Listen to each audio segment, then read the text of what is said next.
Welcome to online CET class. So in today's class we are going to discuss MCQs on mechanics 2 and mechanical properties of solids and fluids. So first question, a football player throws a ball with velocity 50 meter per second at an angle 30 degree from the horizontal. The ball remains in air for given g is 10 meter per second square. So what they have given here, u is equal to 50 meter per second. So this is the initial velocity of projection. The angle of projection is given, it is 30 degree. So it moves in a parabolic path following projectile motion. G is given, it is 10 meter per second square. So I need to find how much time it will spend in air, that is time of flight. We know that time of flight is 2u sin theta by g. Just substitute and simplify. 2 into u is 50 into sin 30 is half divided by 10. So this 2 gets cancelled, will get you to be 5 seconds. That is option C.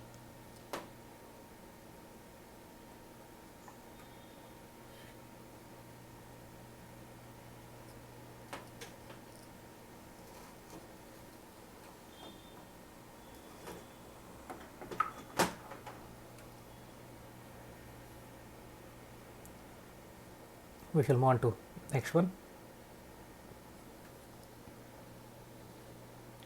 A cricket ball is thrown with a velocity of 19 meter per second at an angle of 30 degree. Maximum height reached by it is. So we know that maximum height reached, h, is given by u square sin square theta divided by 2g. So just substitute and simplify. U square is 19 square, sin 30 is half, so sin square 30 is half square divided by 2 into 10. So 19 square is 361 into, this comes to denominator, so it will become 4 into 2 8, this becomes 80. So 361 by 80.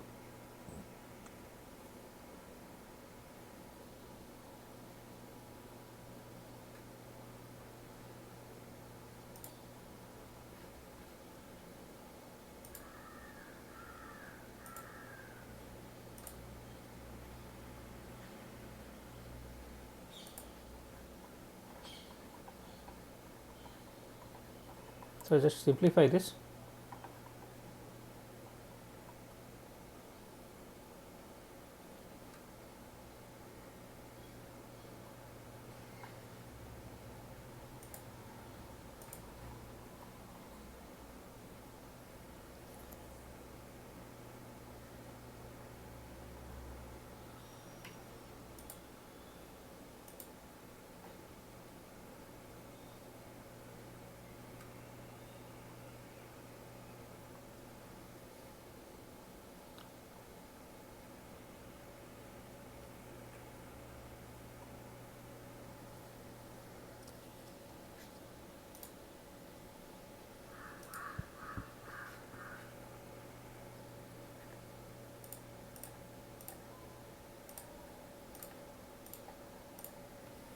You will get 4.5125 meters.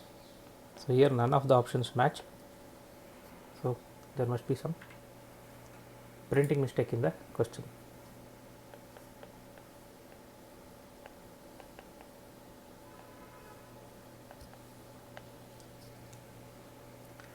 Okay, let us not worry about that. Let's move on to next one.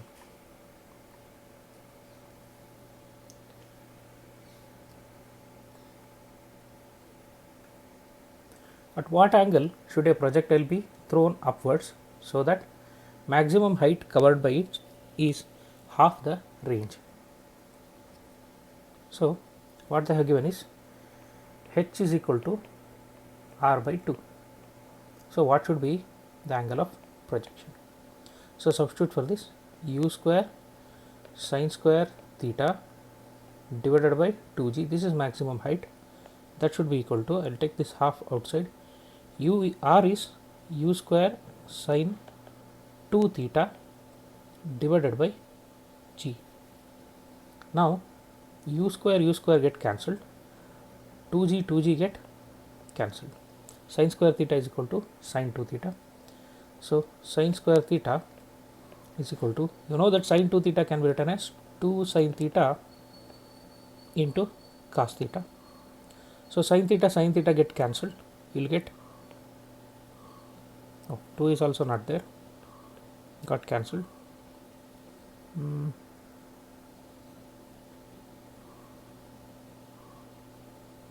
Okay, this 2 is there.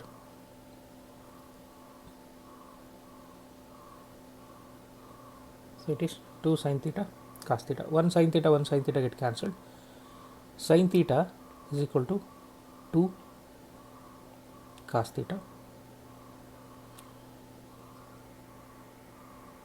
So I will get it to be, send this cos theta to this side, you will get tan theta is equal to 2.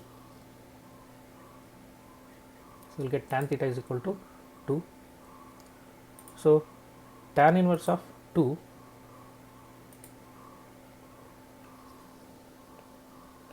is theta. Notice one thing, tan 60 is root 3. So this value is 1.732. So it should be greater than, tan inverse 2 should be, it should be greater than 60 degree. So it should be greater than 60 degree means only option that matches is 64 degree. It cannot be 90 degree because tan 90 is infinity. So the answer should be 64 degree, that is option C.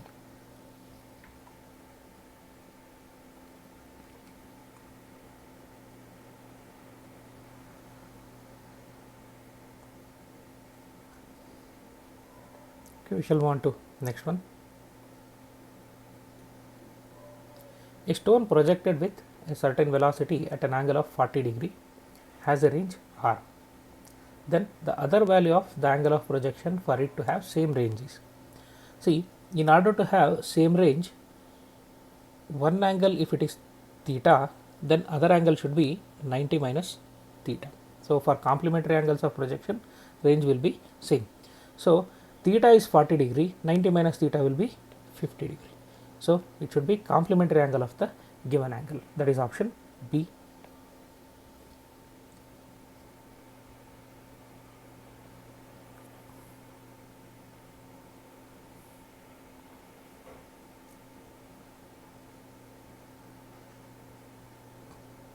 Yes, we shall move on to next one. Range of particle when launched at 45 degree with the horizontal is 1.5 kilometer. What is the range of projectile when launched at an angle of 45 degree to the horizontal? So we know that range is given by u square sine 2 theta divided by g. Now when theta is equal to 15 degree, so r is given 1.5 kilometer, that is substitute in kilometer only. 1.5 is equal to u square sine of theta is 50 degree, 2 theta will be 30 degree divided by g. So that will be u square by 2g.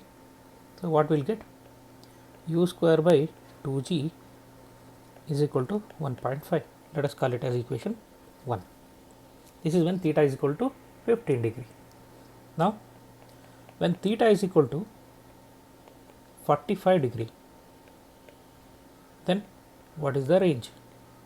That is what you have to calculate. Let it be r only. So r is equal to u square 45 degree double is 2 theta is 90 degree sine 90 divided by g. So that will turn out to be u square by g. So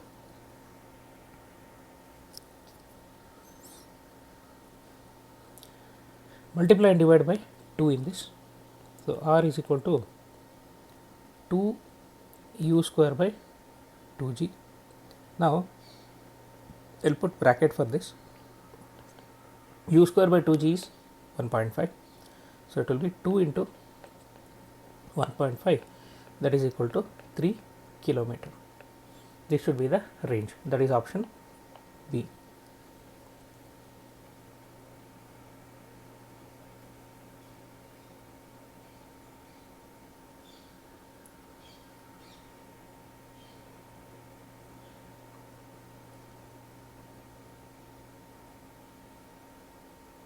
Okay, we shall move on to next one.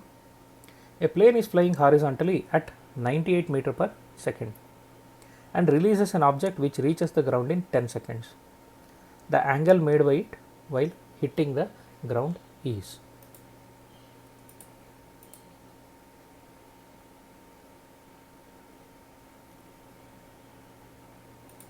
So you need to calculate angle made by it when it hits the ground.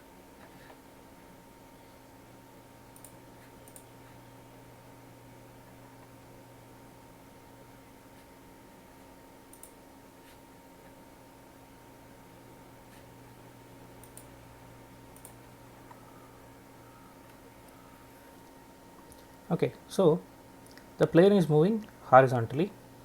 So horizontal velocity is given, it is Vx, that is equal to 98 meter per second, and this should be equal to Ux. This remains constant throughout. Horizontal velocity constant throughout.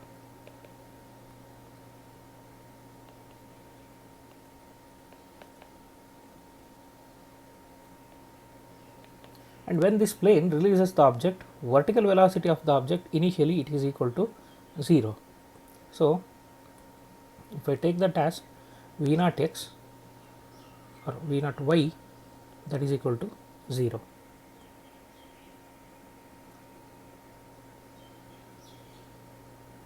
So when it reaches the ground, velocity becomes vy. Vy should be equal to v naught y plus gt according to one dimensional equation for vertical motion. V is equal to u plus at. Now v naught y is given 0 plus g is 9.8 into t is 10 seconds they have given. So that should be equal to 98 meter per second. This is when it strikes the ground.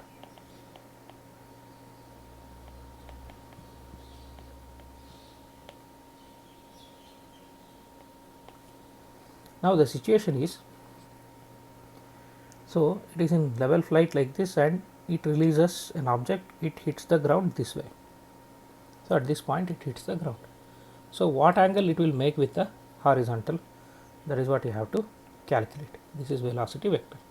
So this will be Vy, this will be Vx, and this angle is theta. So tan of this theta will be equal to Vy by Vx.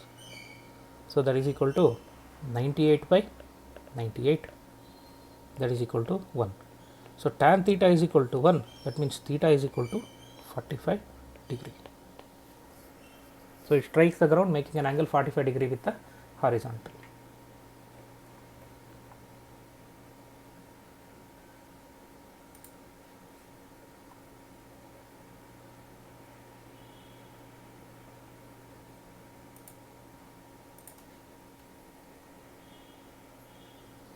Okay, we shall move on to next one.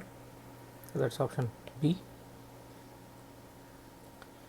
A projectile can have same range r for two angles of projection. If t1 and t2 be the times of flight in two cases, then product of two time of flights is proportional to. So what I have given, so range is same for two times of flight t1 and t2. So let us say r is same for t1. For t1 angle of projection, let it be theta. So time of flight is t2, let us say for angle of projection 90 minus theta. See, range should be same for both the cases. So 90 minus theta and theta should be the angles. So in that case, T1 should be equal to 2u sin theta divided by g. Similarly, T2 should be equal to 2u sin of 90 minus theta divided by g, that is equal to 2u cos theta. Sin of 90 minus theta is cos theta divided by g. So now what you need to calculate here is the product of time of flight. T1 T2 is proportional to what? That's what you have to calculate. So multiply these two. T1 T2 is equal to 2 2s are 4, or I will just write 2 into 2 u square sin theta into cos theta. This is what you will get, divided by g square. So you will get this. Now T1 T2 is equal to, I will take 1 g out of this, I will write this as 2 by g into, see, 2 sin theta cos theta can be written as sin 2 theta. So it will be u square sin 2 theta. 1 g I have written here, another g I will write it here. Now what do you get from this? T1 T2 is equal to 2 by g into u square sin 2 theta by g is nothing but r. So what you get is, anyways 2 by g is constant, T1 T2 is proportional to r. That is option B.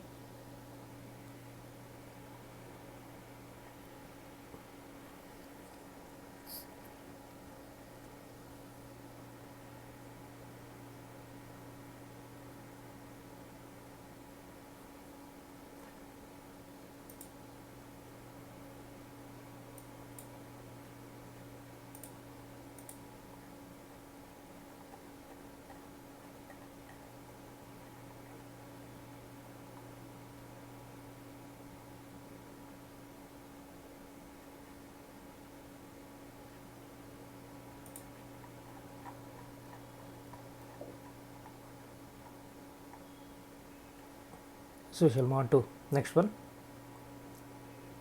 A motor car is moving with speed of 30 meter per second on a circular path of radius 500 meter. Its speed is increasing at the rate of 2 meter per second square. What will be the resultant acceleration? So the car is moving in a circular path. This is part of the circle. So now, since it is moving in circular path, at any point the acceleration will be centripetal acceleration, that is directed towards the center. Then it is given that it is increasing its speed at the rate of 2 meter per second square. So that means there is tangential acceleration, this is at. So now resultant acceleration must be square root of its vector sum of these two. Notice one thing, angle between them is 90 degree. So the sum of these two acceleration is this way. See, if the speed is increasing, at is along this direction. If speed is decreasing, it would have been taken along the opposite direction, then this would have been along this direction. So a is equal to ac square plus at square under root. Now at is given, this is 2 meter per second, we need to find ac. We know that centripetal acceleration ac is equal to v square by r. So v is given, it is 30 square divided by r is 500. So that is equal to 900 divided by 500, that is 1.8 meter per second square. This is centripetal acceleration. At is what? 2 meter per second square. Now resultant acceleration a is equal to root of 1.8 square plus 2 square. So that will be equal to square root of 1.8 square is 3.24 plus 4. So that is root of 7.24. So if we look at the options, so root of 7.24 cannot be 4.5, 4 square itself is 16. So 2.5 square is 6.25, it should be slightly greater than that. 2 square is 4, it cannot be. So only possibility is 2.7 meter per second square. So that is option C.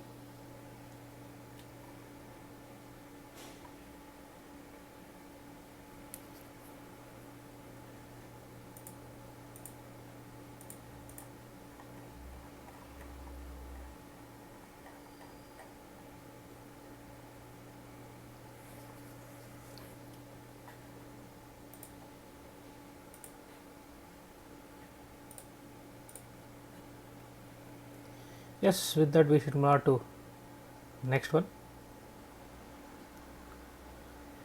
Yes, now we have problem on work power energy. A position dependent force F is equal to 7 minus 2x plus 3x square Newton acts on a small body of mass 2 kg and displaces it from x is equal to 0 to x is equal to 5 meter. Then work done in joule is. So force is given, it is 7 minus 2x plus 3x square. It displaces object from x is equal to 0 to x is equal to 5. Now notice one thing, force is a function of x. So it's a variable force. When it is variable force, work done is given by integral f dx from x1 to x2. So here x1 is 0, x2 is 5. That's the limits. So now substitute for f and integrate. 7 minus 2x plus 3x square into dx from 0 to 5.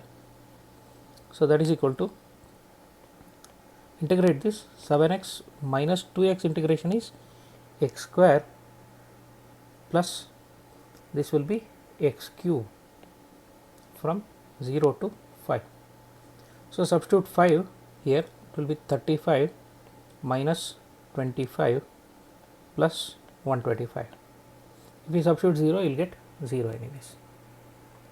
So that will be equal to 135 joule.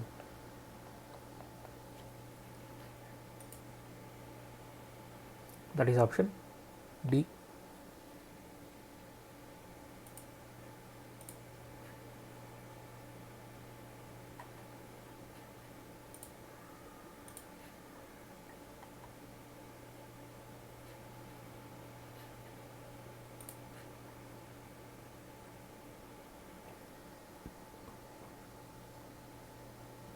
Okay, we shall move on to next one. Position dependent force F is equal to 7 minus 2x plus 3x square Newton acts on a small body. Oh, this is one which we solved.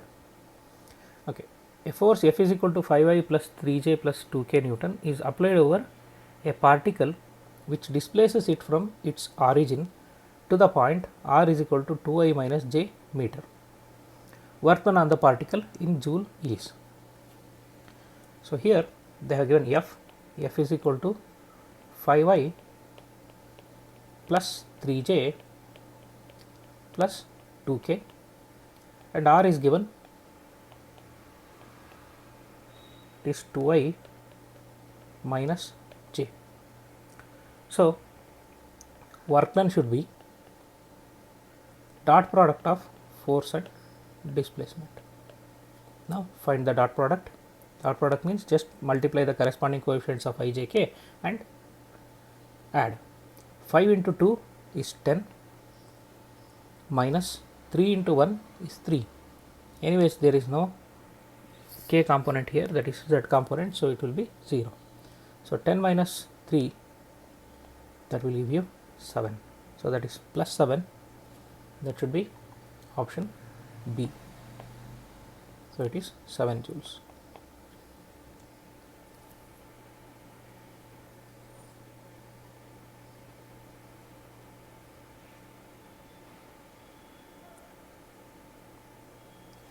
Okay, we shall move on to next one.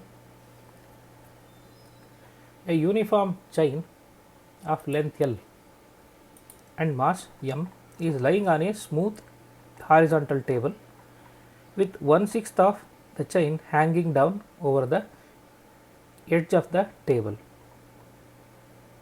So, what is the work done in lifting the whole chain onto the table?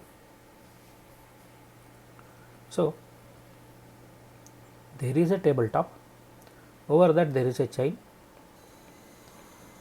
So, some length is there for chain, let it be some L, 1/6 of the length is hanging. So, this is L by 6. So, remaining on the table is L minus L by 6, this is the thing. So, how much work is done to lift this hanging portion back to the table? So, here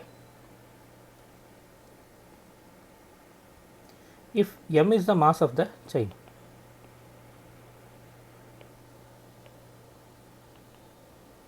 then weight to be lifted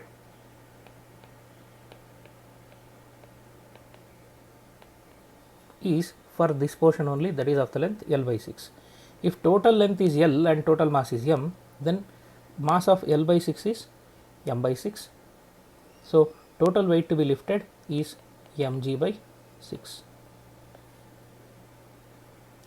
Now, this mass m by 6, it acts as if it is concentrated at the center of mass of this hanging portion. So, if this distance is L by 6, then distance of center of mass from the top of the table, so it should be half of that.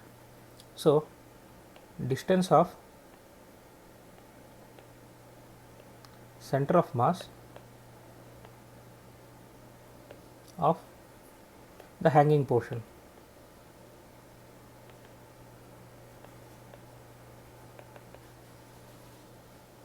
of the chain from the top of the table should be equal to half of L by 6, that is equal to L by 12. So, work done in lifting is weight to be lifted into distance. So, work done should be equal to mg by 6, this is force required to lift it, into distance through which it has to be lifted is L by 12. So, that will be mg L by 72. That is option D.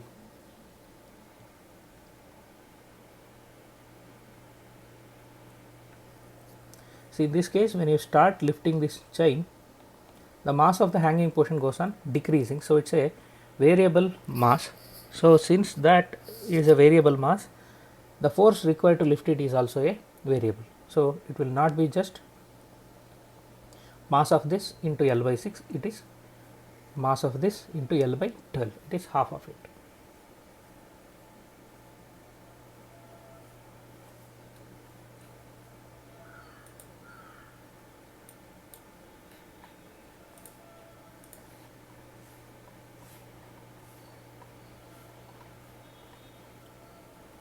Okay, we shall move on to next one. A long spring is stretched by 2 centimeter, its potential energy is U. If the spring is stretched by 10 centimeter, potential energy in it will be. So, we know that potential energy stored in a spring is given by half kx square. So, when it is stretched by 2 centimeter, it will be k into 2 square, x is displacement.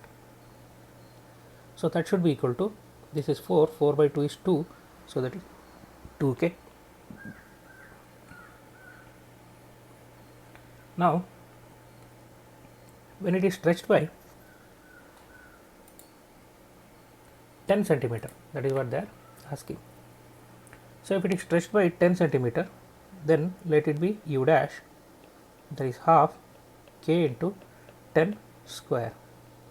So, that will become 100 by 2 is 50. So this is 50k. So 2k is u, so 50k should be 25 u.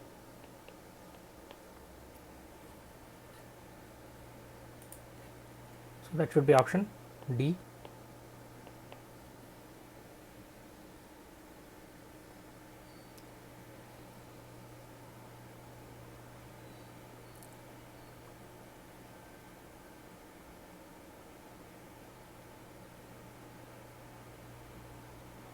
Okay, we shall move on to next one.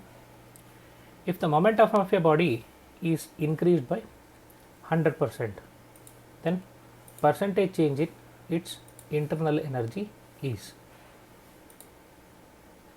So momentum is increased by 100%,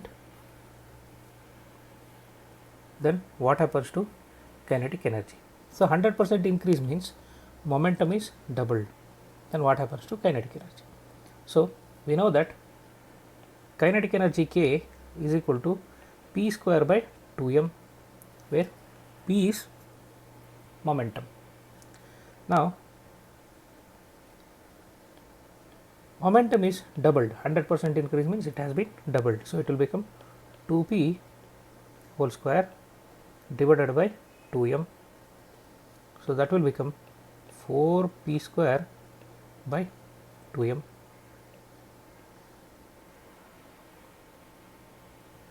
So kinetic energy, new kinetic energy becomes 4 times initial kinetic energy K. So change in kinetic energy is K dash minus K, that is equal to 3K. So originally it was K, it became 3K, means percentage increase is 300%. Notice one thing, final value is 400% of original, but increase is 300%. Increase is 300%, that is option D.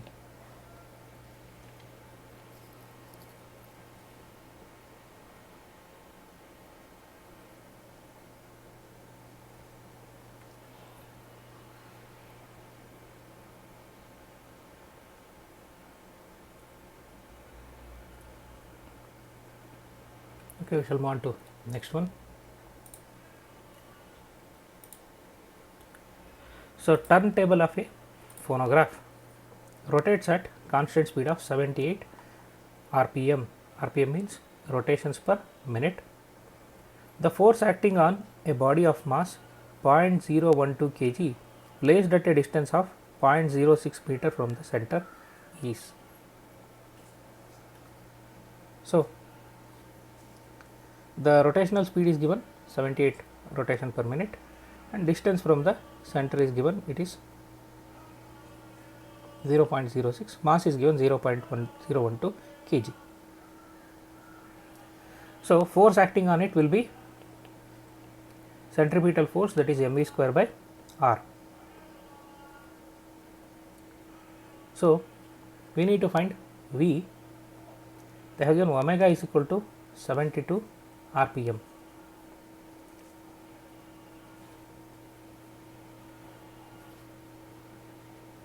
So 72 rpm means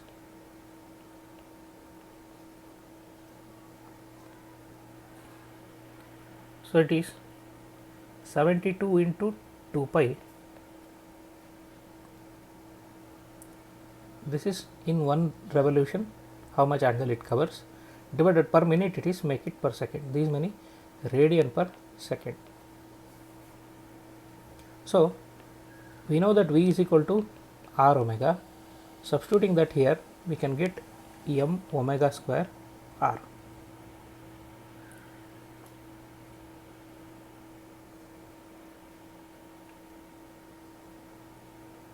So now omega is this much, substitute for this, so you can simplify it if you want. So this will be 72, this is 60, so 6 by 5, 6 into 2 into pi is okay 3.14 divided by 5. So 12 5s are 12 6 are. So I will get it to be 6 into 2 is 12. 12 into 3.14.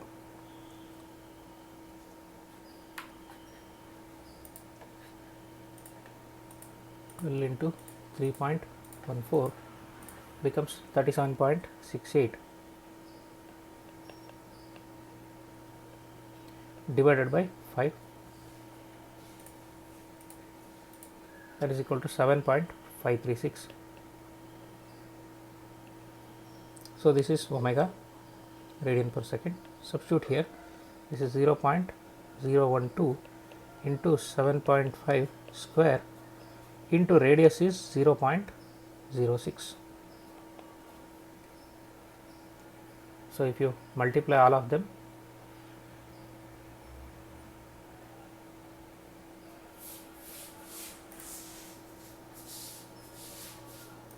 (7.5) square will be 56.25 into 0.0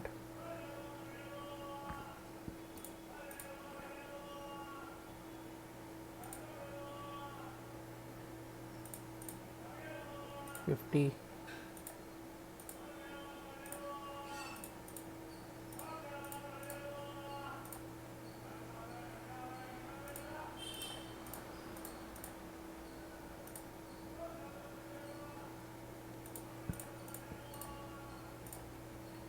I will get it to be 0.04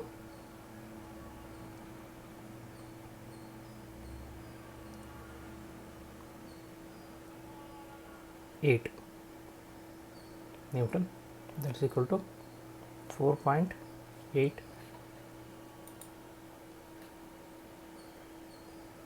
418. So 4.18 into 10 power minus 2 Newton, that is option C.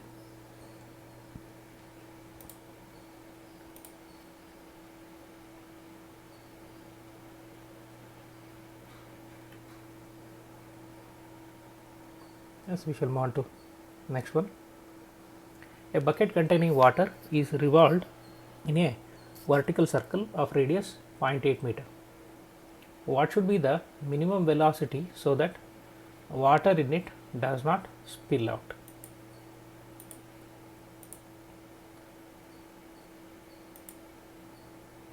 So, I need to find minimum velocity of the bucket so that water in it does not spill out. So, let us say this is your bucket. So, now holding its handle, you whirl it in a vertical circle. So, when it comes to the top, here it is inverted. So, now there will be centrifugal force acting on it, that should balance the weight of the water. Centrifugal force on water will be mv square by r, where m is mass of water. So, for water to not spill out, fall out, so both the forces should be equated. mv square by r should be equal to mg. This gives you minimum velocity. So, notice one thing, m gets cancelled, so it does not matter how much water is there inside. So, v square is equal to gr, v is equal to root of gr. So, g is 9.8, radius is given, it is 0.8. So, on simplification, you will get it to be 2.8 meter per second, that is option A.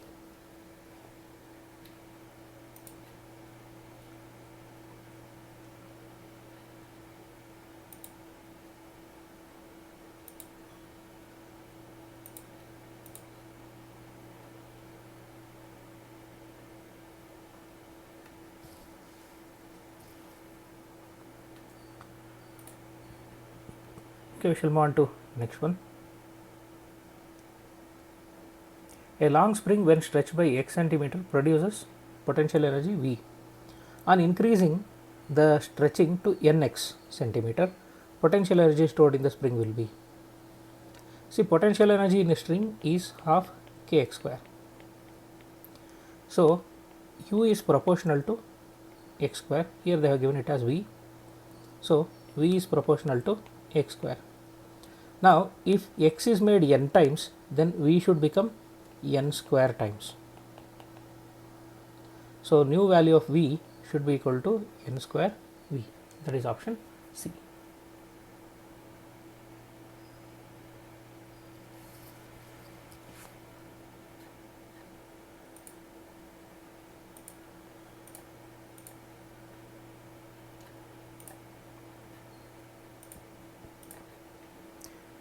Yes, we shall move on to next one. The time taken by half HP pump to lift 1500 liter of water from a depth of 100 meter is nearly. So how much time it will take for a half HP motor to lift 1500 liter of water from a depth of 100 meter well. So power is what? Work done by time taken. The again power is half HP. You know that 1 HP is equal to 746 watts. So roughly for calculation we can take it as some 750 watts. So half HP means 375 watt. Now here work done is mgh, you are lifting water, divided by T. So T should be equal to mgh by P. This gives you time taken. So 1500 liter of water means 1 liter of water can be taken as 1 kg. So 1500 liter of water means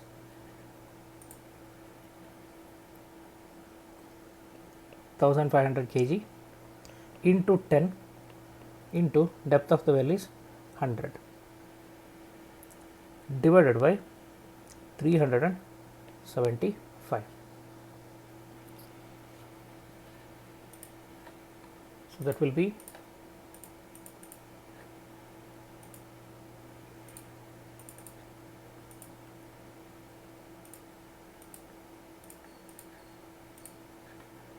roughly 4000 seconds. So 4000 seconds means, so divided by 60, you will get it in minutes.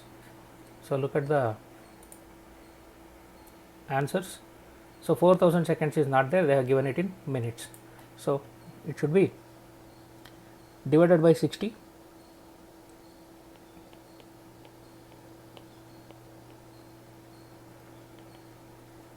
that is about 67 minutes.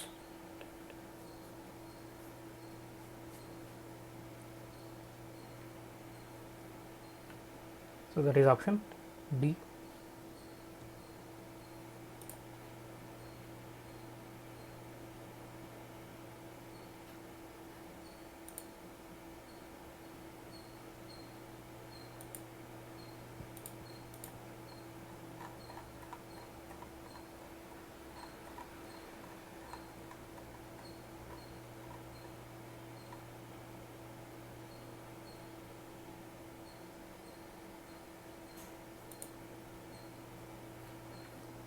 Yes, we shall move on to next one.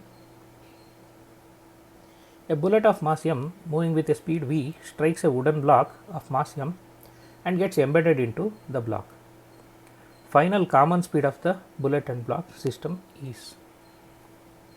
So you need to find final speed of common speed of the bullet and block. So from conservation of momentum, m into v, where m is mass of the bullet, plus mass of the gun is block is m. So initially it is at rest, so 0. That should be equal to common velocities. So both stick together, m plus m into, let us say capital V is final velocity. So capital V should be equal to m divided by m plus m into v.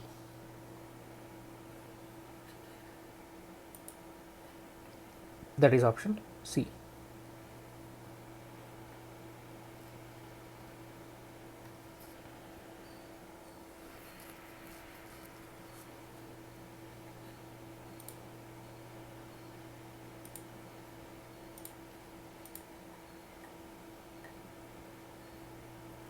Yes, we shall move on to next one. Mass of 1 kg strikes another mass at rest elastically and continues its motion in the same direction, but with 25% of its initial velocity. Then mass of the other body is. So, they have given it is elastic collision. For elastic collision between a moving body and a stationary body, the velocity of the moving body after impact, it is given by v1 is equal to m1 minus m2 divided by m1 plus m2 into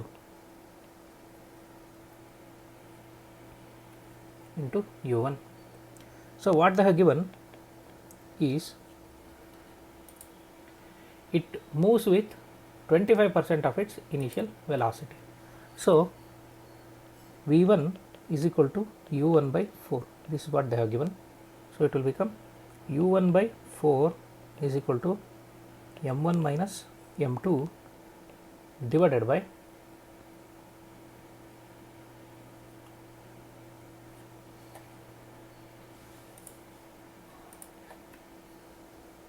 m1 plus m2 into u1. So, we know that m1 is equal to 1.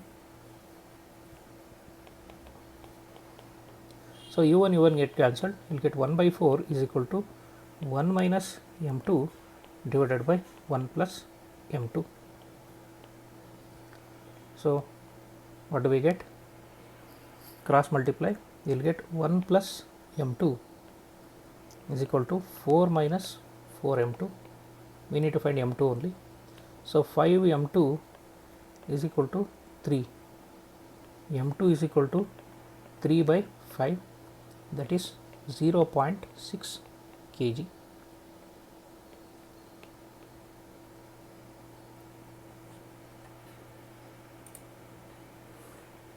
That is option D.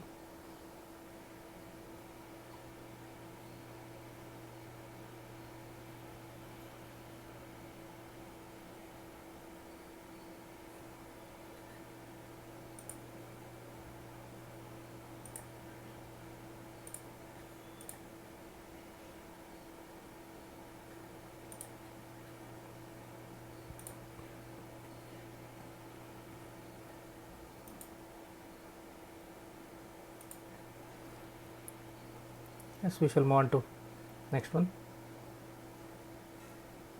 An object of mass 40 kg and having velocity 4 meter per second collides with another object of mass 60 kg having velocity 2 meter per second. The loss of energy when the collision is perfectly inelastic is. So, we need to find loss of energy when the collision is perfectly inelastic. So, for perfectly inelastic collision,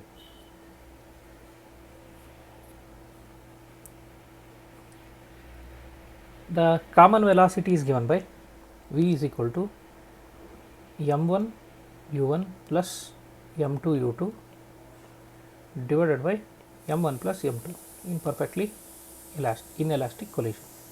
So, that will be equal to 40 into 4 plus 60 into 2 divided by 40 plus 60. So, this will be 240 plus 120, sorry 160 plus 120, that is 280 divided by 100, that is 2.8 meter per second. This is common velocity. So, loss of energy is given by half into m1 u1 square plus m2 u2 square. This gives you initial kinetic energy minus half of m1 plus m2 into v square. Now, substitute and simplify. Half into 40 into u1 is 4, 4 square is 16 plus m2 is 60 into u2 is 2, 2 square is 4 minus half into 100 into V is 2.8 square. So that will be half into 40 into 16 is 640 plus this is 240. 640 plus 240 is 880 minus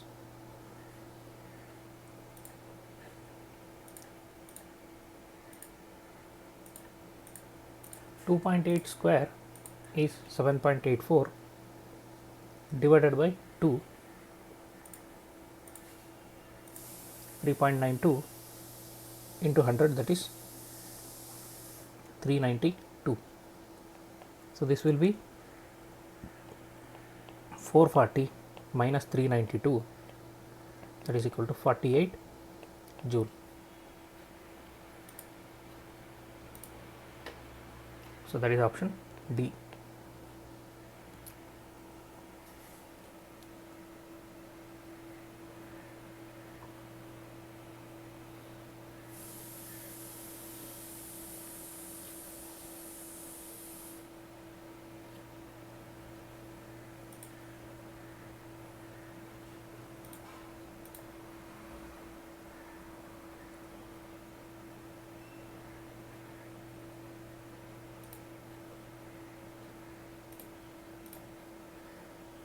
Yes, we shall move on to next one. Yes, here we have a problem on center of mass.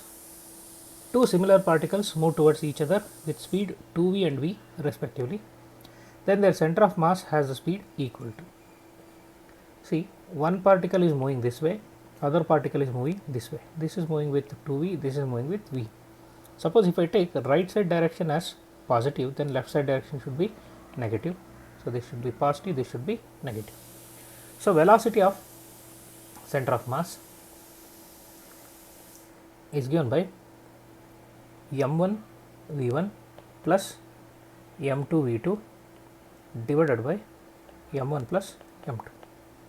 Now substitute for this. M1 is, both are similar particles, so let us say take it as m into 2v plus m into, this is minus v because it is in opposite direction, divided by m plus m will be 2m. So this will be 2mv minus mv, that is mv divided by 2m, that is equal to v by 2.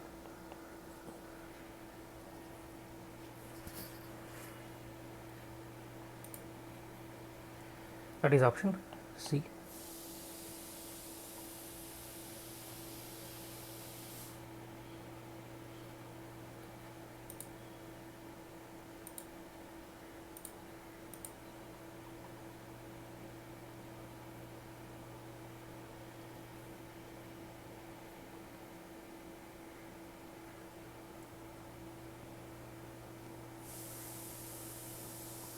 Yes, we shall move on to next one. If a sphere is rolling, ratio of translational energy to total kinetic energy is given by. So for a rolling body, total kinetic energy K is given by K for translational plus K for rotational. So translational kinetic energy is half mv square, rotational kinetic energy is half I omega square. So that will be equal to half mv square plus half, given that it is a sphere, for sphere moment of inertia I is 2 by 5 mr square, and you can write omega is equal to v by r. So this will turn out to be 2 by 5 mr square into v by r whole square. So this turns out to be half mv square plus r square get cancelled, 2 get cancelled, you will get 1 by 5 mv square. So that turns out to be 10 will be LCM. So 5 plus 2, that is 7. 7 by 10 mv square. This is what total kinetic energy. So you need to calculate the ratio of translational kinetic energy to the total kinetic energy. So that is half mv square divided by 7 by 10 mv square.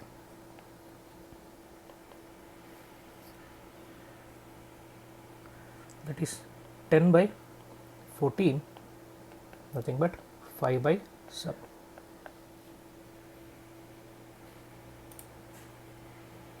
So that is option D.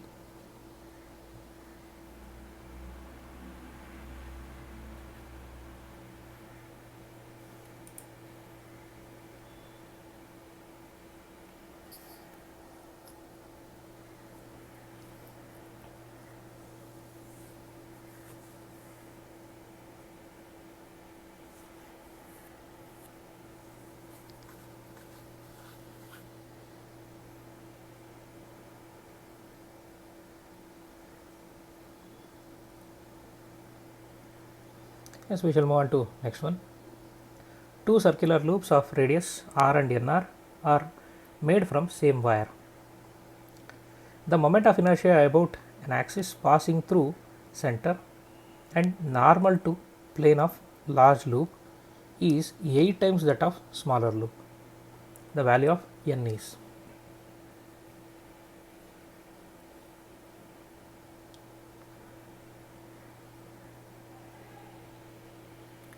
So we know that moment of inertia of a ring is mr square. It is proportional to square of the radius. So this is, let us say, for small loop. Let this be I1. Now if you take the same wire of same linear density, then I2 will be, it has n turns, so it has radius n times r. So n times r means, so circumference is n times, so mass will become n times m into nr whole square. So that will be equal to n cube mr square. This is I2. So mr square is I1. So I2 is equal to n cube times I1. So I2 by I1 is equal to n cube. Now they have given I2 by I1 is 8. 8 is equal to n cube. So n is equal to 2. So number of turns is 2. The value of n is 2. That is option C.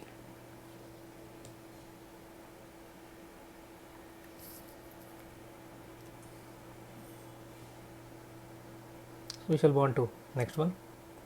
Two circular loops. This is the same one. The radius of gyration of a thin disc of radius 4 cm about a diameter is.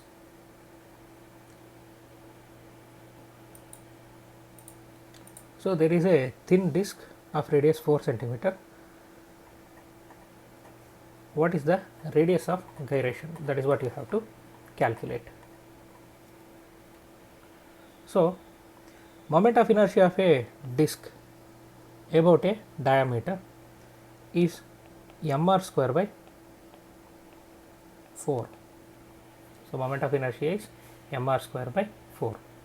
So that should be equal to mk square, where k is radius of gyration.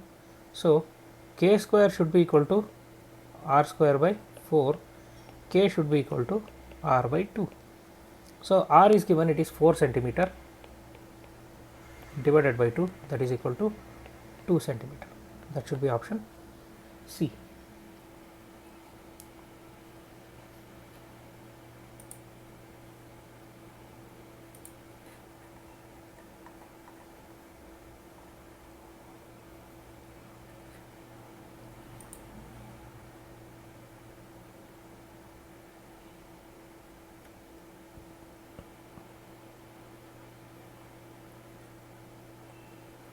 So we shall move on to next one.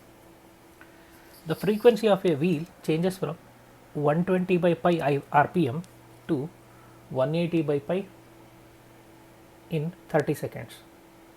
Moment of inertia is 2.5 kg meter square. Then torque applied is. So we know that torque applied is I into alpha, and alpha is omega 2 minus omega 1 divided by t.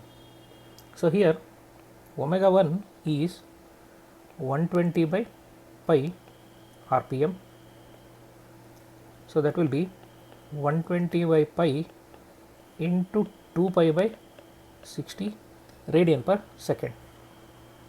So pi gets cancelled, you will get it to be 4 radian per second. Similarly, omega 2 is 180 by pi into 2 pi by 60 it should be. So that turns out to be 6 radian per second. So if we substitute for alpha, what do we get? 6 minus 4 divided by time taken is 30 seconds. So that will be 2 by 30, that is 1 by 15 radian per second square. Now torque is I into alpha. I is given, it is 2.5 into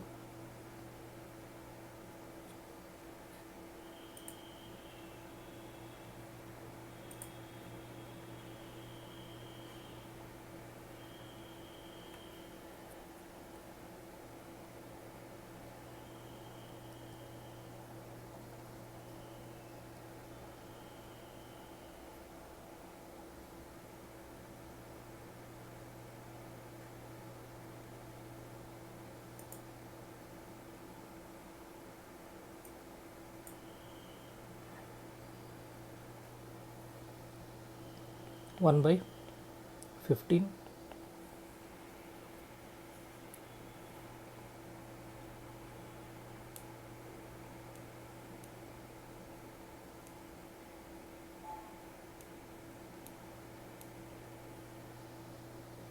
So here again none of the options match.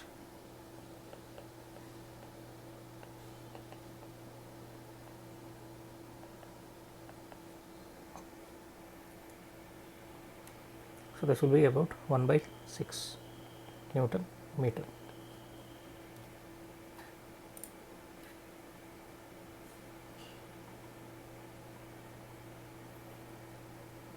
Yes, with that we shall move on to next one. A meter rod of mass 200 gram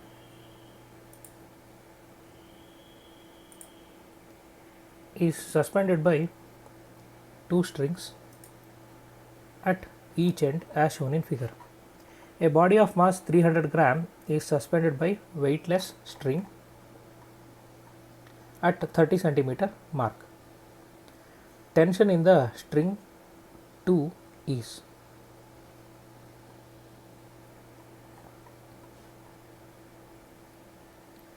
So they are asking tension in this particular string 2. So mass of the meter rod is given 200 gram. It is suspended by two strings, and here there is a additional weight added 0.3 kg. So you need to find tension in this. Let this be T2. Let the tension in this be T1. Now first thing, for equilibrium net force on the rod should be 0. So T1 plus T2 plus, that should be equal to weight of the rod plus added weight. So that must be T1 plus T2 upward force should be equal to sum of downward forces, that is mass of the rod plus added mass to G. So this should be the case. So T1 plus T2 should be equal to, substitute for this, mass of the rod is 0.2, added mass is 0.3, into 10. So that is equal to 0.5 into 10, that is 5 Newton. So T1 plus T2 is 5 Newton, call it as equation 1. This is condition for translational equilibrium. Now for rotational equilibrium, moment about any point should be 0. So let us take moments about this particular point. Let this point be A, this point be B. So taking moments about A.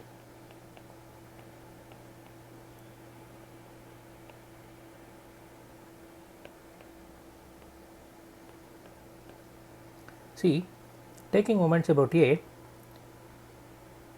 moment due to T1 is 0 because line of action and the point coincides. So it should be T1 into 0 .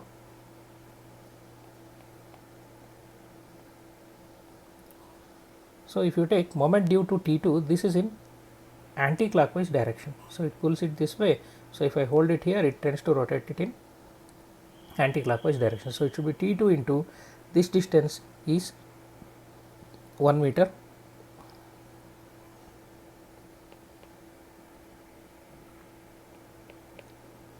So this is anti-clockwise moments, that should be equal to clockwise moments. Clockwise moments are produced due to this weight and this weight. So that should be 0.3 kg into this distance. This distance is 0.3 meter. So that should be 0.3 into 10 m into g into 0.3 meter plus the weight of the rod, that is 0.2 into 10 into distance at which it acts is it's at the center of mass, that is 0.5 meter. So T2 is equal to, this will become 3 into 0.3 is 0.9 plus 2 into 0.5 is 1. So T2 is equal to 1.9 Newton. See, they have asked for calculating T2, so take moments about A, so that T1 becomes, the moment due to T1 becomes 0. If they ask for T1, take moments about B. So here the answer is 1.9 Newton, that is option B.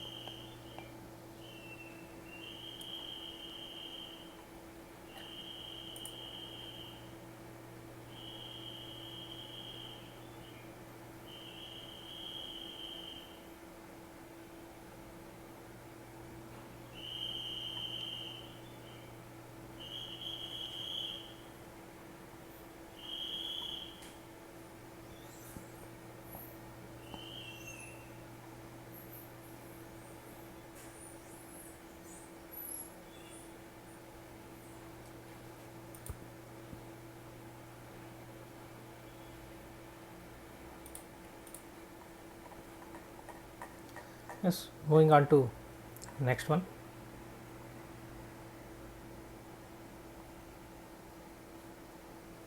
Period of a planet whose distance from the sun is t.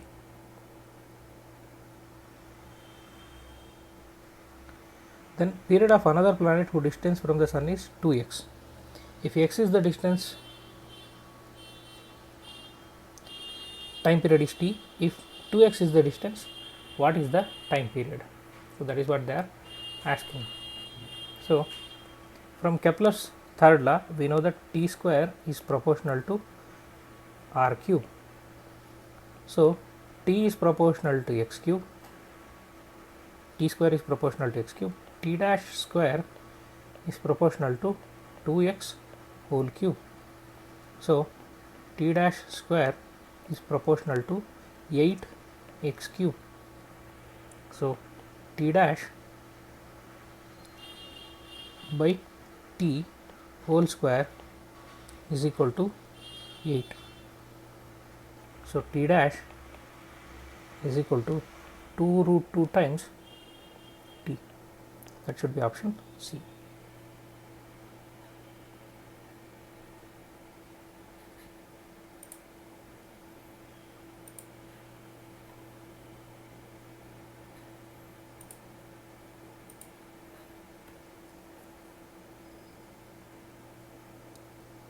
Yes, we shall move on to next one. G is the value of acceleration due to gravity at a place on the surface of earth, and G1 and G2 be the values at height h and depth h at the place respectively. Then correct relation between G, G1 and G2 is. So G1 is at height h, so G1 should be equal to G into 1 minus 2h by r. G2 is at depth, that is G into 1 minus h by r. So clearly G is greater than G2, that is greater than G1. So that should be option C.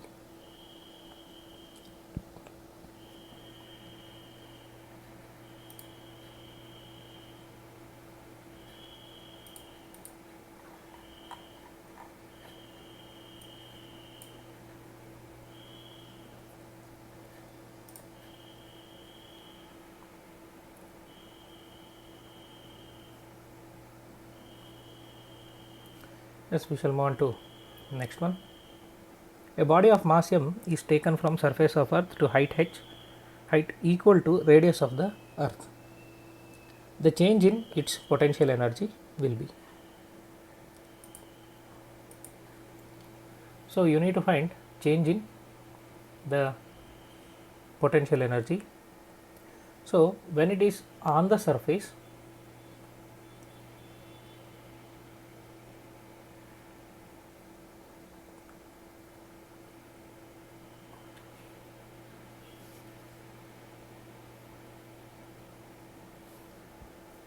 let us assume the potential energy to be 0. Or if you take the at the center of the earth, the potential energy is 0, then on the surface initial potential energy will be mg into r. So when you lift it to height equal to r, then new value of g dash will be equal to gr square divided by r plus r whole square. So that turns out to be g by 4. So new potential energy, that is UF, is equal to m g dash into 2r. So that is equal to m into g by 4 into 2r, that is equal to mgr by 2. This is final. So change in potential energy should be initial potential energy minus final potential energy. So that will be mgr minus mgr by 2, that is equal to mgr by 2. So that is option A.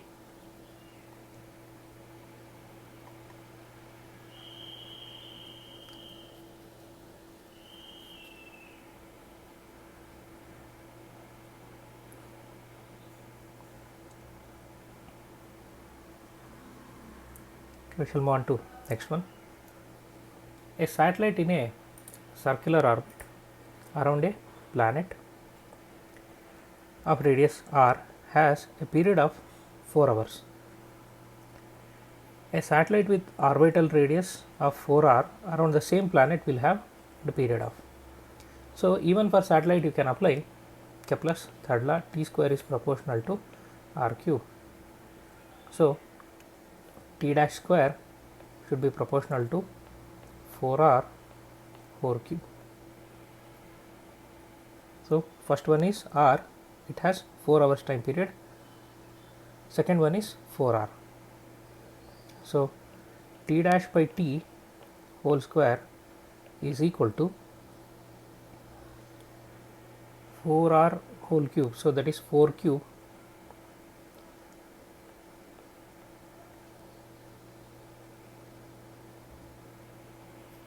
So 4 cube is 64. So T dash by T is equal to 8. So T dash is equal to 8 times T, and they have given T is equal to 4 hours. So T dash is equal to 8 into 4, that is equal to 32 hours. So that is option C.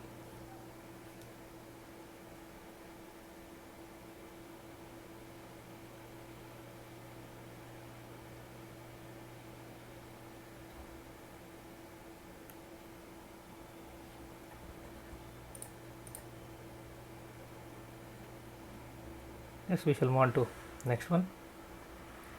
Energy required to move a body of mass m from an orbital radius 2r to 3r is. So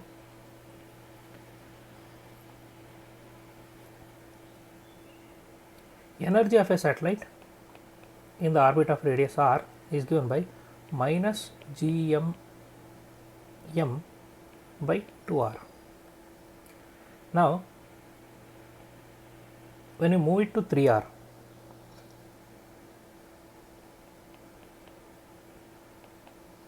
that will be equal to minus gmm by 6r. When it is at 2r, it is minus gmm by 4r. This is it. So energy required, delta E is equal to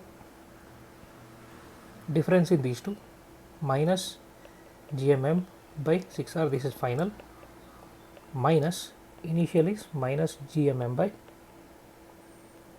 4r. So minus into minus becomes plus. So that turns out to be gmm by 12r. That is option A.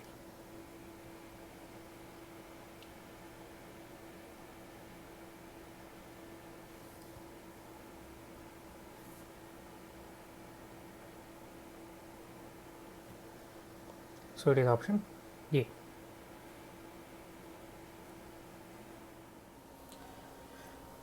So now we have MCQs on mechanical properties of solids and fluids.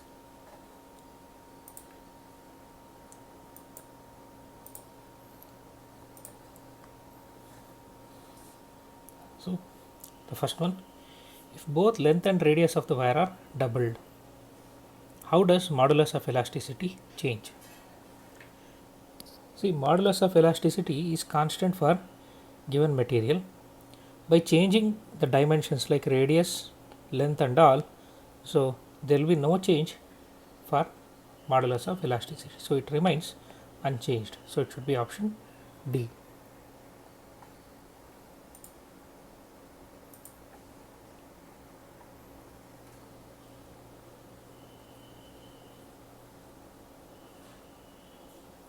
This will move on to next one. When a mass of 4 kg is suspended from a string, its length is L1. If mass of 6 kg is suspended from its length is L2. Length when mass 10 kg is suspended from it will be. So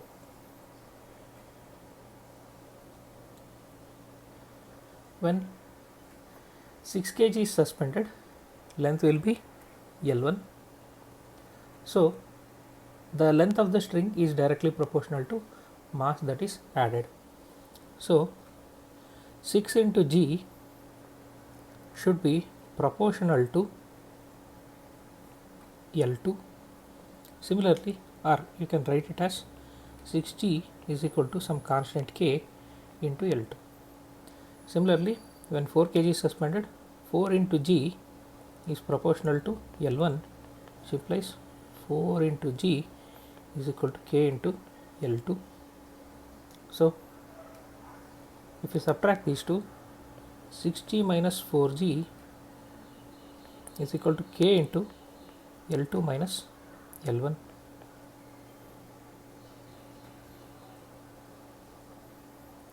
So now when 10 kg is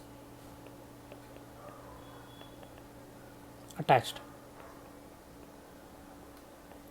Let's say length is L. So 10g should be equal to k into L. So 10g minus 4g, if I consider, we call this as 1, 2 and this as 3.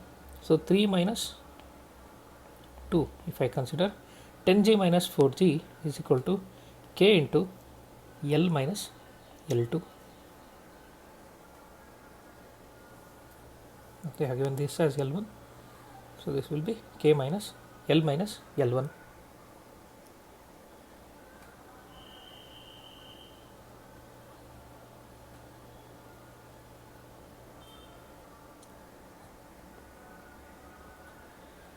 So from this we can solve for L in terms of L1 and L2. So this implies 2g is equal to k into L2 minus L1. So this implies 6g is equal to k into L minus L1. So equating the right hand sides, so if I multiply this equation by 3 and equate it to this, 3k into L2 minus L1 is equal to k into L minus L1. So k gets cancelled. What you are left with is 3 into L2 minus L1 is equal to L minus L1. So 3L2 minus 3L1 is equal to L minus L1. So send this to this side, you will get 3L2 minus 2L1 is equal to L.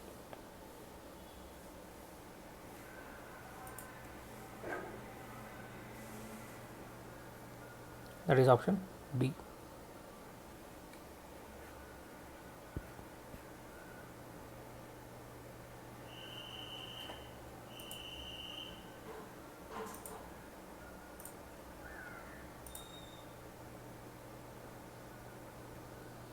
Yes, we shall move on to next one. The bulk modulus of rubber is 9 into 10 to the power 8 Newton per meter square. To what depth below the surface of sea should a rubber ball be taken so as to decrease its volume by 0.1%? So bulk modulus B is given by pressure divided by delta V by V. So here we need to calculate depth. So pressure at the depth is given by rho GH. So now delta V by V is given, it is 0.1%, that is equal to 0.1 by 100, that can be written as 10 power minus 3. Now you need to calculate H. Substitute these two things here. So you will get B is equal to rho GH divided by 10 to the power minus 3. So H is equal to B divided by B into 10 power minus 3 divided by rho G. So substitute and simplify. H is equal to B is 9 into 10 to the power 8 into 10 to the power minus 3 divided by density of water is 10 to the power plus 3 into 9.8. So this turns out to be 92 meters. So that is option C. So roughly 100 meters.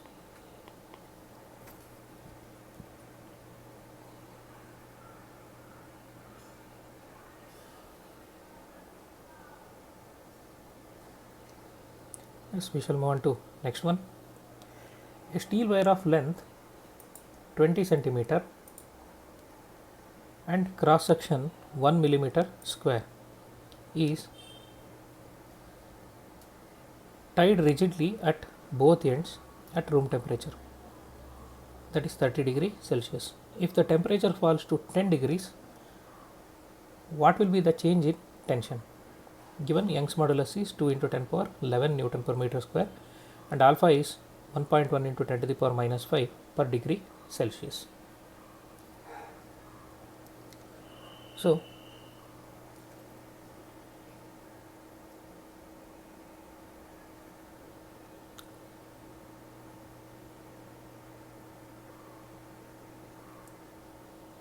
we need to find the change in tension.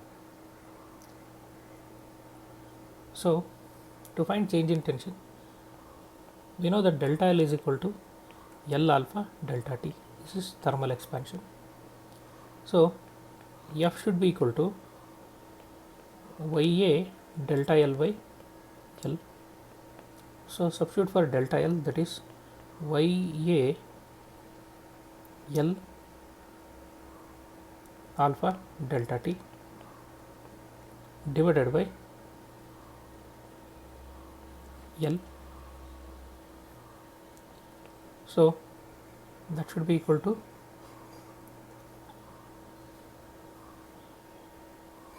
Ya alpha delta T.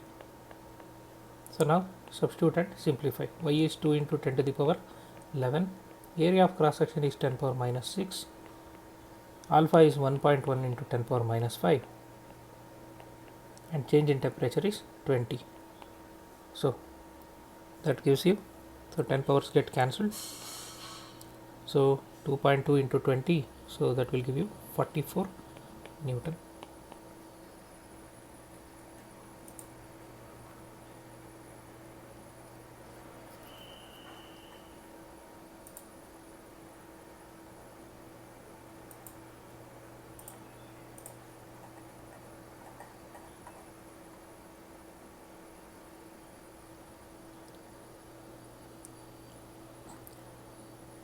Yes, we shall move on to next one. A wire can be broken by applying a load of 200 Newton. The force required to break another wire of same length and same material but double in diameter is. So, for any material, breaking stress is constant.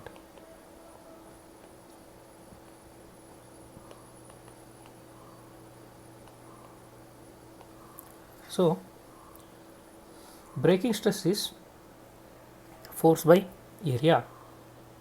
So, if F is the breaking stress of the first wire, so F divided by area is pi r square,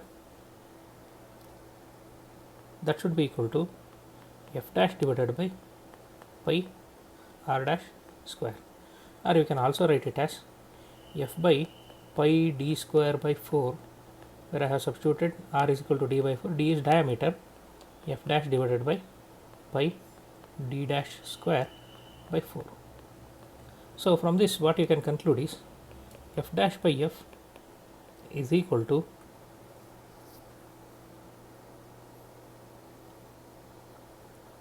d dash by d whole square. So, F dash is equal to F into d dash by d whole square. So, F is given, it is 200 Newton. D dash is 2 times d divided by d whole square. So, that gives you 800 Newton. So, this is the new breaking force. Notice one thing, breaking force is different, breaking stress is constant. It is constant for given material. So, that should be option D.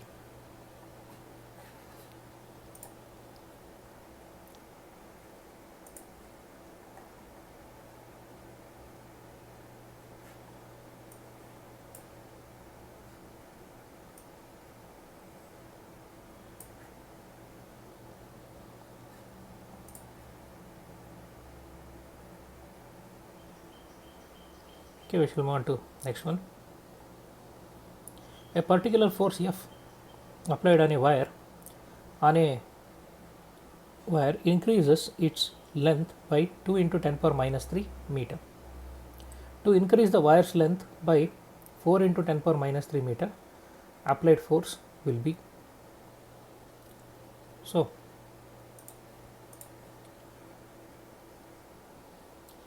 when you apply force F, the elongation is 2 into 10 power minus 3 meter. So, what should be the force to elongate it to 4 into 10 power minus 3? So, we know that y is equal to FL divided by A delta L, or you can solve for delta L. Delta L is equal to FL divided by AY. So, clearly for a given wire L is constant, area of cross section is constant, for given material Y is constant. So, delta L is proportional to F.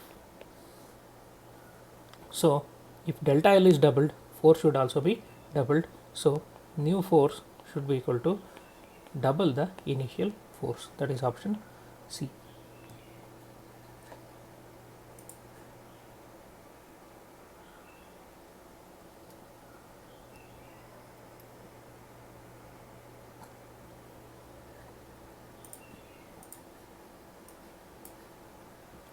Yes, we shall move on to next one.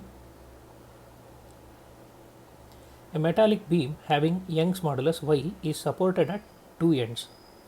It is loaded at the center. The depression of the center is proportional to Y 1 by Y square 1 by Y square. So, when a beam is loaded at the center, the depression at the center is given by delta is equal to WL divided by 4BD into Y, where L is length, W is weight added, B is breadth and D is thickness. So, clearly delta is inversely proportional to Young's modulus Y. So, it should be option B.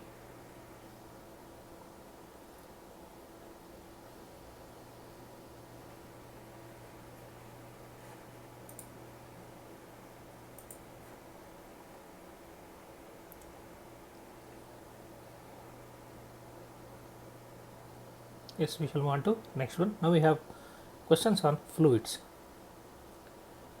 First one, water is filled in two vessels A and B to the same height as shown in the figure. The base area of the two vessels is same. If FA and FB are the forces exerted by the water on the base of A and B respectively, W and WB are the weights of the vessels, then FA is greater than FB, WA is greater than WB. FA is less than FB, WA is less than WB.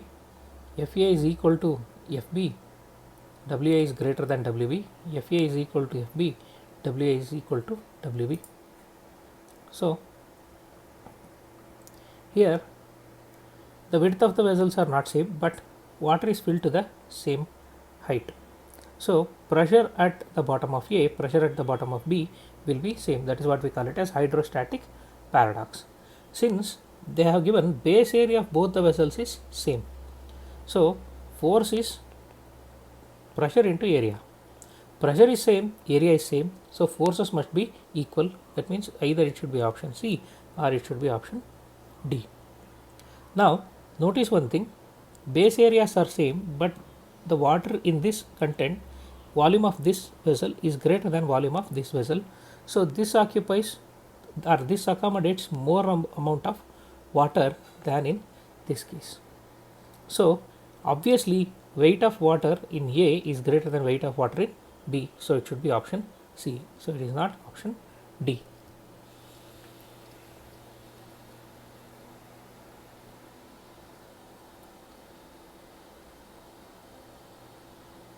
So, that is option C.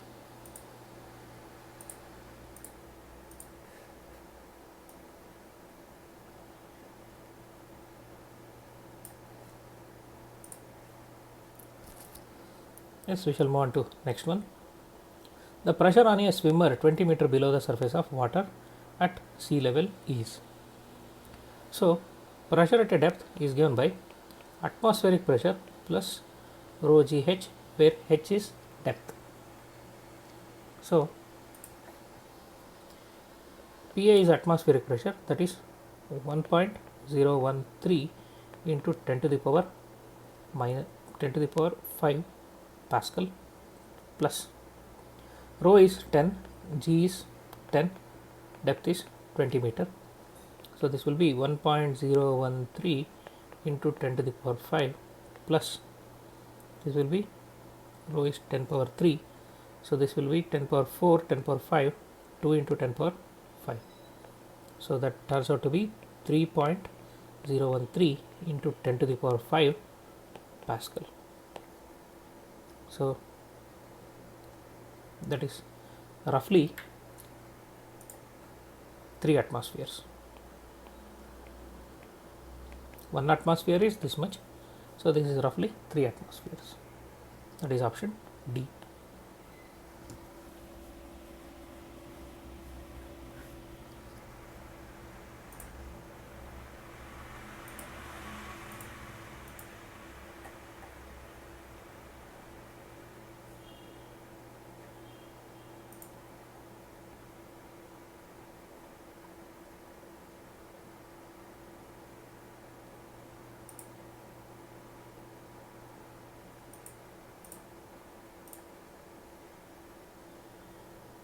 Yes, we shall move on to next one. Yes, now we have problem on fluid dynamics. A liquid flows through a pipe of non-uniform cross section. If A1 and A2 are the cross sectional areas of the pipe at 2 points, ratio of velocities of the liquid at these points will be. So A1 and A2 are the cross sectional areas. What is the ratio of their velocities? So let us say where the area of cross section is A1, velocity is V1, where area of cross section is A2, velocity is V2.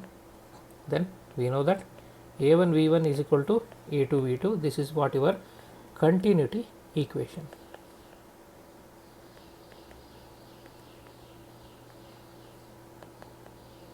So V1 by V2 is equal to A2 by A1. So that is option C.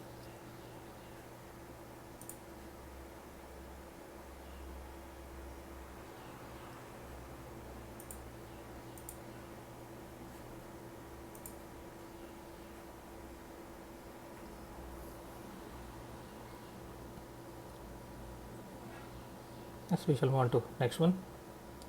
A water tank open to atmosphere has a leak in it in the form of a circular hole located at a height h below the open surface of water. Velocity of water coming out of the hole is. So the situation is there is a tank and in the tank there is a hole. So water level above this is at a height h. So water is coming out of this. So with what velocity it comes out? So this is a direct formula, velocity of efflux, that is given by root of 2g h. So this is h. That is option C.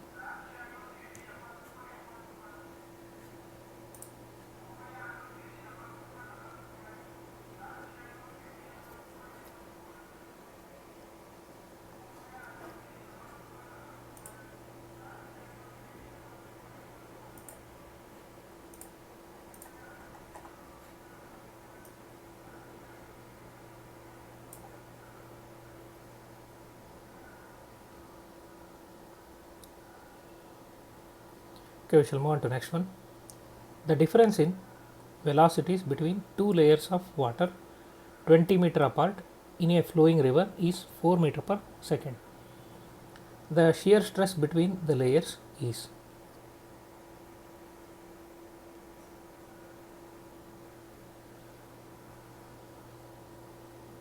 So shear stress is P, that is F by A, that is equal to eta into dV by dx.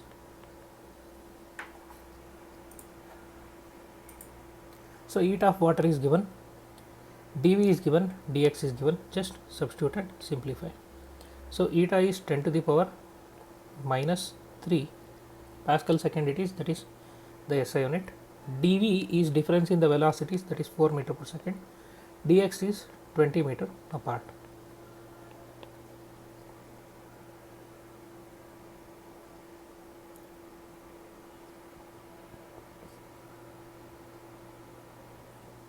So that will be 0.5 into 10 to the power minus 4. That is option B.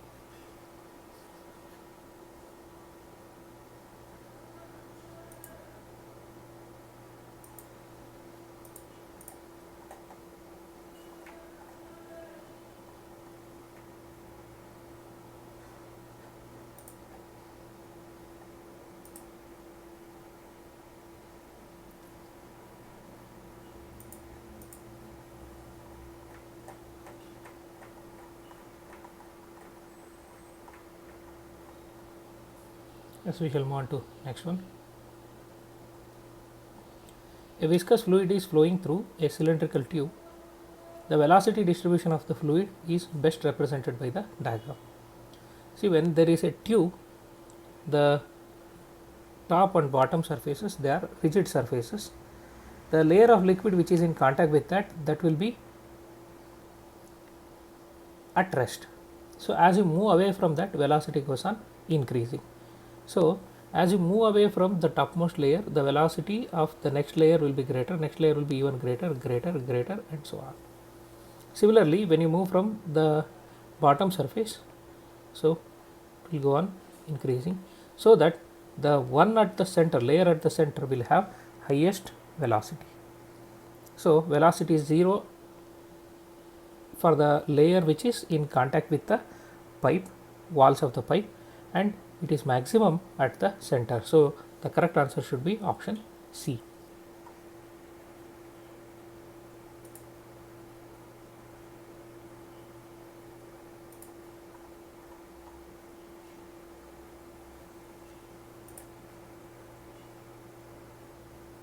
Okay, we shall move on to next one. The viscous force acting on a raindrop of radius 0.35 millimeter falling through air with velocity 1 meter per second is given. Eta of air is 2 into 10 power minus 4 Newton second per meter square. So we know that according to Stokes law, F is equal to 6 pi eta r v, where r is radius of the object. So since it is spherical object, we can use this formula. So this is your Stokes law. So now substitute and simplify. 6 into 22 by 7 into eta is 2 into 10 power minus 4 into 0.35 into 10 power minus 3 into 1. So now simplify this.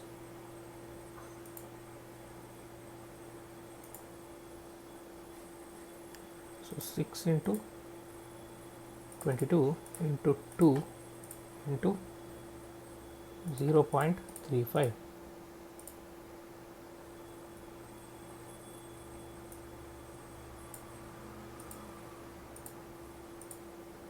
So we'll get 13.2 into 10 to the power minus 7 Newton. So that is force. So that is option D.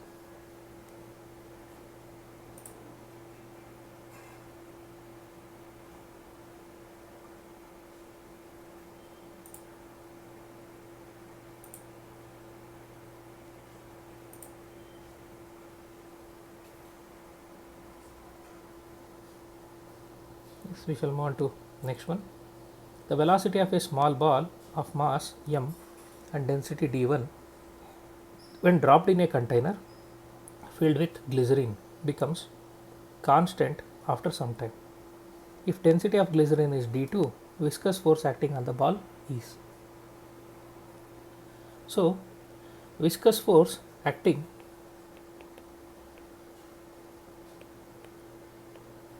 should be equal to resultant of weight and buoyancy. So weight is mg, buoyancy will be mg into d2 by d1, where d2 is density of liquid and d1 is density of solid. So that turns out to be mg into 1 minus d2 by d1. So when the velocity becomes constant, that means it has attained terminal velocity. So at that case net force must be 0. In that case viscous force should be equal to apparent weight. Apparent weight is weight minus weight loss, that is buoyant force. So that gives you option A.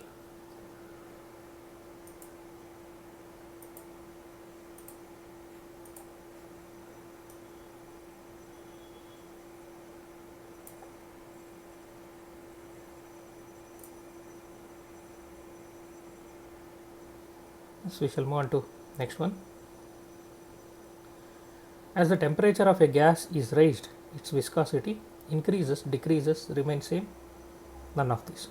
See, if it is a liquid, on increasing temperature, viscosity decreases. For example, castor oil. If you heat it, its viscosity decreases, it flows faster.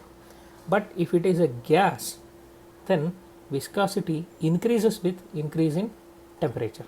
So viscosity of a gas increases with increase in temperature because collision rate increases.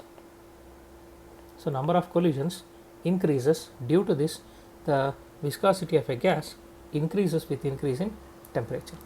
So that is option A.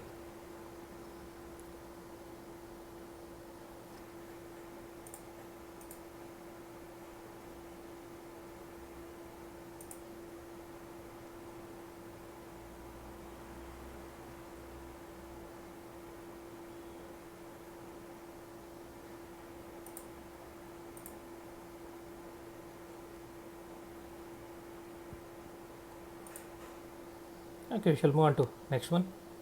A wire 10 centimeter long is placed horizontally on the surface of water and gently pulled up with a force of 1.8 into 10 power minus 2 Newton to keep the wire in equilibrium. What is the surface tension of water? So surface tension is given by F is equal to 2T into L, where T is surface tension. So this implies T is equal to F divided by 2L. So force applied is 1.8 into 10 to the power minus 2. L is length of the wire to be taken. 2 into length of the wire is 10 centimeter. So that will give you 0.09 Newton per meter. That is option D.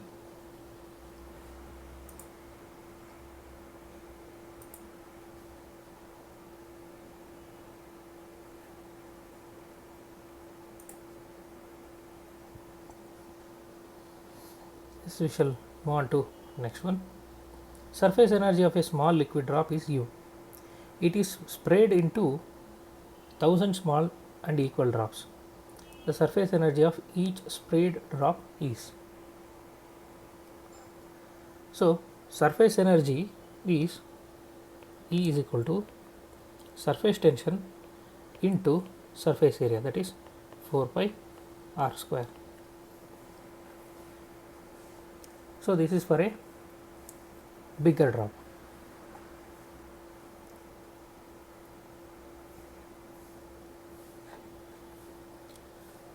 So when it is sprayed into 1000 drops, 1000 small drops, volume should be same. So that means volume of big drop, that is 4 by 3 pi r cube, should be equal to 1000 times the volume of small drop. So 4 by 3 pi, 4 by 3 pi get cancelled. So R should be equal to R. 10R should be equal to capital R. So R should be equal to R by 10. So they have given this surface energy to be U. U is equal to 4 pi R square into T. Now new surface energy for each drop, let it be U dash, that should be equal to 4 pi into R by 10 square into T. See, this is essentially R square, 4 pi R square into T. This is what we want. So that will turn out to be 4 pi R square T divided by 100. 4 pi R square T is U, so it should be U by 100. So U dash is equal to U by 100. So that will be option C.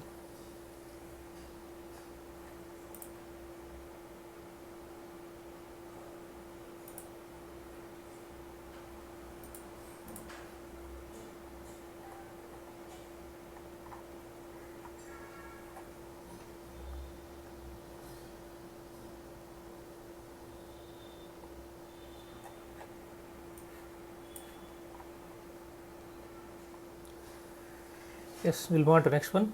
A water film is formed between two parallel wires of 10 centimeter length.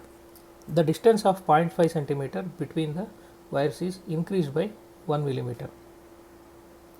What will be the work done?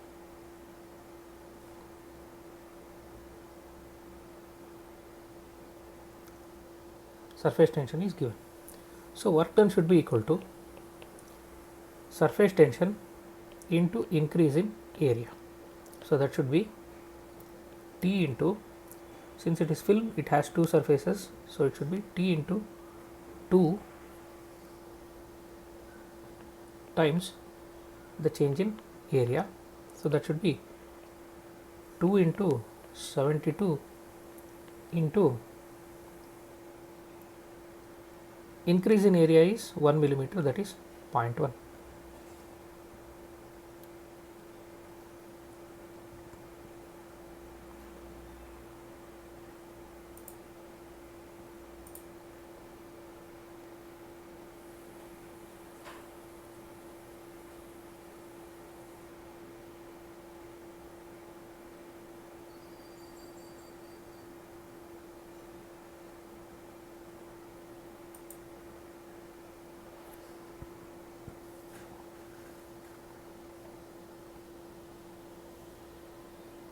Into 10, they are expecting answer in ergs, so it will turn out to be 144 ergs.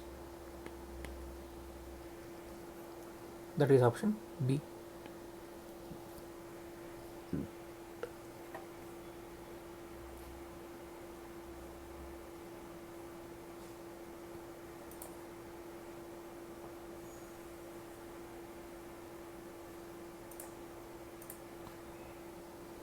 Yes, we shall move on to next one. Determine the energy stored in the surface of soap bubble of radius 2.1 centimeter if its surface tension is 4.5 into 10 to the power minus 2 Newton per meter. So energy stored is surface tension into area. They have given it is soap bubble, so it has two surfaces. So energy stored U should be equal to surface tension into 2 into 4 pi R square. So just substitute and simplify. So surface tension is given 4.5 into 10 to the power minus 2 into 2 into 4 8, pi is 3.14 into R square 2.1 into 10 to the power minus 2 whole square.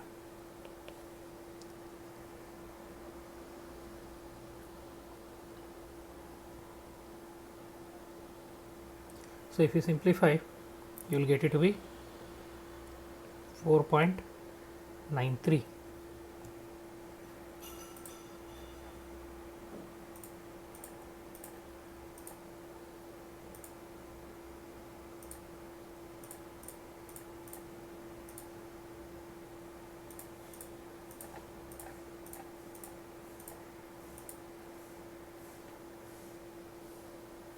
Into 10 to the power minus 4 joule. So that is option C.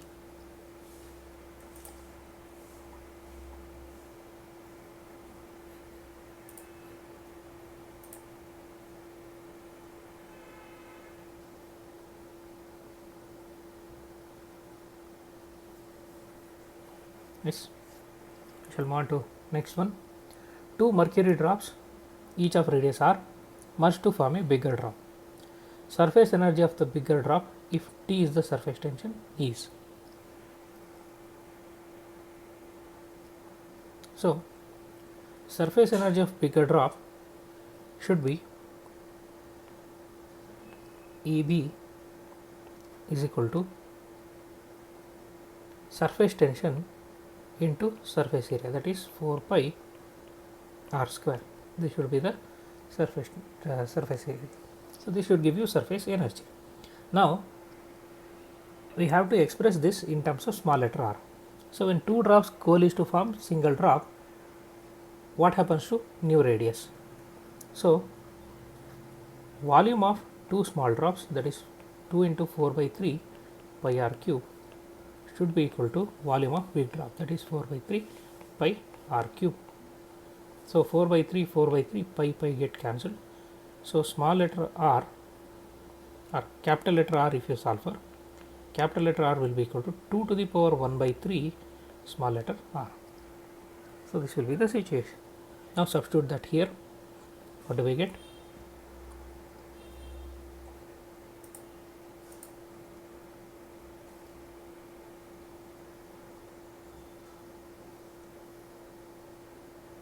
Four into pi into r square. R is 2 to the power 1 by 3 r square into t. So that will be 4 pi into 2 to the power 2 by 3 into r square into t. Now this 4 can be written as 2 square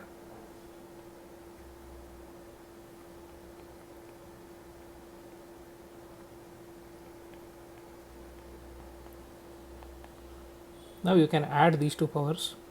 2 plus 2 by 3 will be 8 by 3 pi r square into t. So that is option D.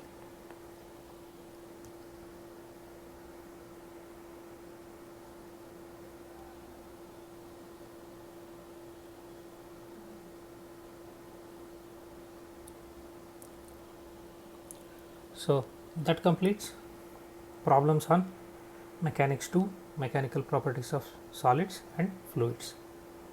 Thank you.